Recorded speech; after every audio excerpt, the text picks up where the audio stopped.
Hey Lakers, my name is Lindsay Foyson, and I'm a student learning coordinator in the Department of Student Learning and Transitions. For today's video, we're going to be talking about study strategies for you. Top tip, always remember that studying looks different for everyone. Free yourself from any preconceived notions of what studying should look like. This presentation is intended to open your mind to different considerations, but is meant for a general audience. Unique learning needs and situations can certainly be addressed in one-on-one appointments, and I'll be sure to get you our contact information at the end of this presentation. So for our agenda, we're going to be looking at tips for 3 different areas as it pertains to studying. We're going to be talking about your space, we're going to be talking about time, and we're going to be talking about some specific tactics. In terms of your space, let's take a look. Make sure that you're creating a space that's comfortable. I know that seems kind of logical, but often we're working in spaces that aren't good for our physical well-being. So if you're working in a space that maybe feels super comfortable at the time, like a couch or maybe on your bed or whatever, that space may not work long-term, and you may feel that you're getting less and less comfortable with it. So do be mindful of trying to create a space that is conducive to working in a longer-term way. Leave an unnecessary technology out of the space. So maybe not necessarily out of the room. If you need your phone, if you need different specific pieces of technology, be sure that they are at least on silent. Make sure your notifications are limited, just to make sure that you're maximizing your attention potential in the moment. I definitely encourage white noise if that's something that has worked for you in the past. For me, I love studying in public. I love studying in libraries and in coffee shops. So I've actually found that turning on playlists on YouTube of coffee shop noises or library noises so that it sounds like the space that I want to be in. For other students, music works really, really well, or having a show on in the background works really, really well. But it's important to be honest with yourself and figure out, am I just going to be distracted by the music or the show, or is this actually going to serve me in a positive way?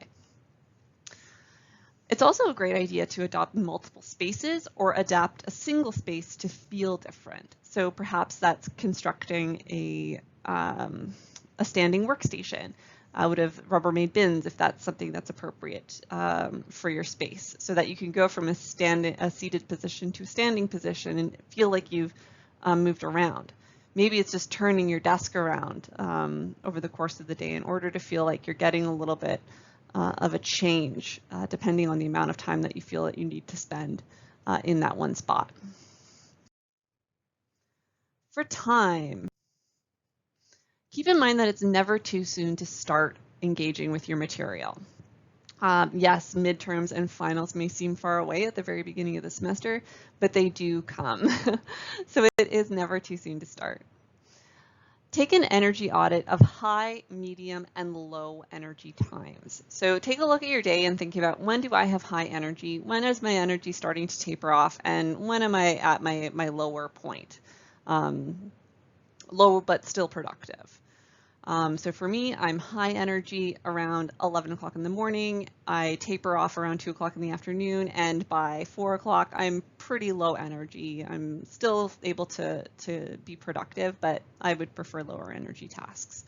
Once you've done that audit, you can match your studying activities or your productivity activities to those times. So when I'm reading academic journal articles, I need high energy in order to take that information in. So I know that that's a high energy task for me. Whereas watching a lecture video is a lower energy task for me. So that's something that I would assign myself during those lower energy times. So I'm maximizing my potential regardless of where my energy is, and not forcing myself where possible to do a high energy task during maybe a medium or low energy time of day. Dedicate time each week to review, and be mindful that this will vary. There is no one answer to the amount of time that you need to be spending on your studies, and it's certainly a conversation that we can have. Be mindful of considering the past, the present, and the future in your studying. So each week we need to be incorporating the present, which I consider to be your weekly modules, your readings, your discussion posts, those kind of things, or going to class, depending on if you're on campus or online. So that's the present, doing those weekly tasks. The past is going back in your notes. So during week 2 of class, look back at your week 1 notes and go back in time to remember where you've been and how you've come to this point in the semester. Don't let too much time pass without visiting those notes. And the future is keeping an eye on those assignments that are due down the road so that you can actually chip away at them over the course of several weeks rather than suddenly concentrating them in a meaningful way right before they're due. If we incorporate and balance the past, the present, and the future into each week, we never get into a situation where learning has sort of snowballed out of control. Review your syllabus and inventory the required information. So what are the things that you do need to do each week? What are the assignments that are coming up? Make sure that you're staying on top of your syllabus to make sure that you know what is required of you. How many discussion posts do you need to do in a week?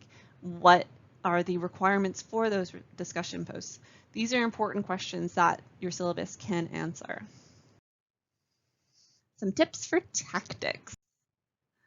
So tips for tactics. Review the syllabus. Always a great starting point. Try to move from general knowledge to more specific. So make sure that you've got your general base of knowledge and then start to work your way into much more specific areas. Move from identifying your gaps in understanding to mastering the things you know. And as time progresses, you'll find that you know more and more things and there are fewer and fewer gaps in your knowledge. Start early so that you can connect for support. So remember, it's never too soon to start and it's never too soon to reach out for support. That can come in the form of your faculty member, your TA, a peer tutor, support services like my own. These are all things that are available to you. Get to know the course and the weekly learning outcomes. These are super important phrases in your syllabus that can really help you. So be on the lookout for phrases that start with, by the end of this course or by the end of this week, students will be able to, along with some accompanying points.